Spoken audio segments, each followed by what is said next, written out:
Hello and welcome to the Malika Writes channel. My name is Malika and today we shall be talking about the Draco Malfoy Fetish.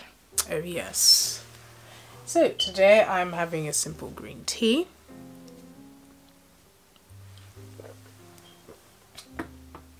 I'm also wearing green to show my house support. I've mentioned in another video that I am in Slytherin and have always been sorted into Slytherin, apart from that one weird time while I was sorted into Ravenclaw. But yes, today we are going to be talking about the Draco Malfoy Fetish. This is something that I've always been in two minds about.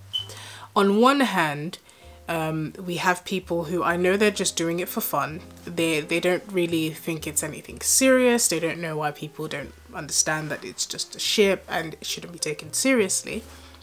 However, on the other hand, I think that it is an important thing to talk about because the ideology behind that ship, I think, needs to be addressed. It takes a certain type of thinking to put two characters together that are very incompatible and to actually, endorse that kind of relationship. So I think I want to give 3 reasons why you should not ship Draco and Hermione. I don't think there is any reason that you should ship Draco and Hermione because the outcome will always be toxic unless you do what a lot of the fandom tries to do and change the character completely, or just take Ron's character and give it to Draco in order to make this relationship work, and then take Draco's character and give it to Ron in order to completely shut down any possibility of Hermione and Ron working together so that Hermione and Draco could work together. And I think that that's a very dangerous line to cross, especially when we are looking at the characters and saying that we love the characters, but if you have a very warped understanding of the character, and which will show in the ships that you endorse, then you can't really say you love the characters. You love the idea of the characters that you have in your head. You liked the image that you have built up for them. So let's start with reason number 1. Reason number 1 is that the relationship will always be toxic. Now, anyone who has read the books will know what I'm talking about, but for those who have not, let me just briefly introduce the characters. Hermione Granger is a Muggle-born, so a witch born to 2 non-magical parents. And when she enters the wizarding world, she is instantly a kind of marginalized group. Because in the wizarding world, we have something called pure blood supremacy, whereas if you come from a line of wizarding families, then you're pure blood. If you come from one line of wizarding families, but you have a parent that is a muggle born, then you're half blood. And like I said, with muggle borns, you have no wizarding parents and you just had magic. So Hermione is a muggle born. And she goes into this world where purebloods are thought by some to be superior. And then we have Draco Malfoy, who is from a prominent pureblood family, one of the Sacred 28. So that's a group of pureblood families that have been pureblood for a very long time, and Draco is very wealthy as well. So we have these 2 characters who come from different realities, and Draco is a pure-blood supremacist. He views Hermione Granger as less than him. He views her as inferior. He goes out of his way in the books to make sure she knows that he thinks she is inferior. He does this from the first time they meet to basically the last book. He's not shy about saying what he thinks about her, about making her life a misery. So to advocate for those 2 characters to come together is to tell Hermione Granger to date and be with her abuser. I don't think that's something that we can endorse on that ground alone. regardless of whether you think they look cute together, regardless of whatever happened between Emma Watson and Tom Felton, you can ship those two actors, but you cannot ship the characters, because the characters are so opposed to one another. Any relationship would be toxic.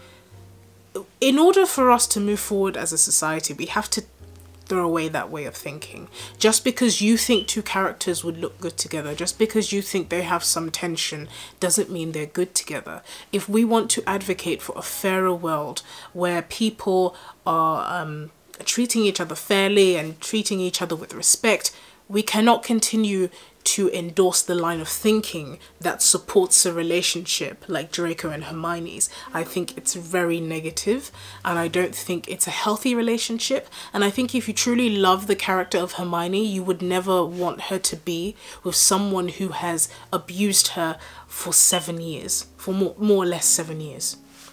The second reason why I think that this is a terrible ship is because of the Ron bashing. So Ronald Weasley is the person who eventually goes on to marry Hermione Granger, and he is her best friend and Harry Potter's best friend throughout the series. Now, in order for Hermione to date Draco, what some of the fandom do is that they take out all of the positive elements of Ron and they bash him and call him all sorts of things, and in their fan fictions they write about him as if he's, you know, the devil, misogynist's incarnation, and they make Draco this misunderstood bad boy with a heart of gold. You know, he actually loves Hermione, but because of his terrible parents he can't be with her, and that's the sort of narrative that they spin. I think that's just terrible. Because you know what you're doing. You know Draco is terrible, and you know that Ron is right for her. So in order to facilitate this ship, you take away everything that is good about Ron and you give it to Draco. And I think that's incredibly negative, because you can ship whoever you want to ship, toxic or not, but don't bash another character who is actually good for the character you're trying to ship with another, and who actually ends up with the character you're trying to ship with another. Hermione clearly thought Ron was good for her. That's why she loved him.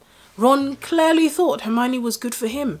That's why he loved her. And their relationship didn't just come out of the blue. The relationship between Harry and Ginny kind of came out of the blue. But the relationship between Ron and Hermione was built from the very first book. His recognition of her value, his acceptance, and his willingness to change, his willingness to protect her, was there from the very beginning. So I don't think it's fair to say that Ron didn't deserve Hermione, because J.K. Rowling, even though some of the changes she makes we may not always agree on, at the end of the day it's her book, and she clearly thought they belonged together. So the third reason why I think that the Draco and Hermione ship is a completely wrong ship is because Draco's character arc partially comes through Astoria.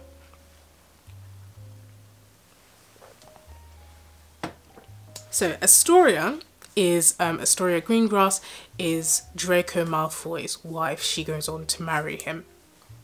And she dies in the Cursed Child, so we don't get a lot of Astoria, but we know enough about her that her death meant something to Draco. We know that through her, his arc partially came to completion, so that he's able to help the Golden Trio in the last book. And we also see the character of Draco's son in the Cursed Child, and we know that he was raised in a more loving home, in a more caring home than Draco was raised in. So, because of the way that he interacts with Albus Potter, who is Harry Potter's son in the Cursed Child. I know we don't really like to say that the Cursed Child is canon, but it is not our work. It is JK's work, and whatever she decides to do with it, that is up to her. She's the one who spent 10 years writing it and coming up with it, and we may not always like the changes, but it is hers to make. So from that, marriage, from that union between Draco and Astoria, he changes. He becomes something of a better person. And I think to deny Draco that character arc is almost to do the same thing to Hermione, to deny her happy ending. And I think that if we want Draco to grow, and we see that through his union with Astoria, he grows somewhat, then I think we should encourage that. We should leave the characters with who they ended up with. I don't think that we should change those. Some people may, you know, look at the characters through the movie and say that, okay, it was better chemistry or whatever you want to pick out. But at the end of the day, the characters developed that way and we fell in love with them for the way they were written in the book or the way they were portrayed in the movie because of that portrayal. We didn't fall in love with them because of something we made up. To change the characters is to deny what was in the book. To change the characters according to what we think they should be is, I don't think that's very healthy because it warps our perception of the book. It takes away the joy from it. Because every time you now read of Draco being rude, you'd have to change that sentence or change that scene in your mind to suit your addiction to this fetish. And I do think toxic relationships can become very addictive. I think there is a danger element to it that draws people in, and I don't think that's healthy. I don't think it's something that should be promoted, even in fiction. I don't think that we should endorse things like this if we want a society that respects everyone. I don't think that this is something, even in the fictional world, that we should endorse, because it doesn't just come from nowhere. It doesn't come from a vacuum. A line of thinking encourages this sort of ship. And I think that line of thinking often carries on into the real world. And I think that it is slightly dangerous, especially to younger people who may be reading this or who may be reading your fan fiction or looking at your fan art. I don't think it's a healthy thing to promote. So, I don't want to rabble on too much, but those are just my thoughts. Tell me what you think in the comments section. I'll be posting a video on Tuesday where we talk about more lighter kind of topics. And so like, subscribe, share, hit the notification bell, and I look forward to seeing you next time on the Malika Writes channel.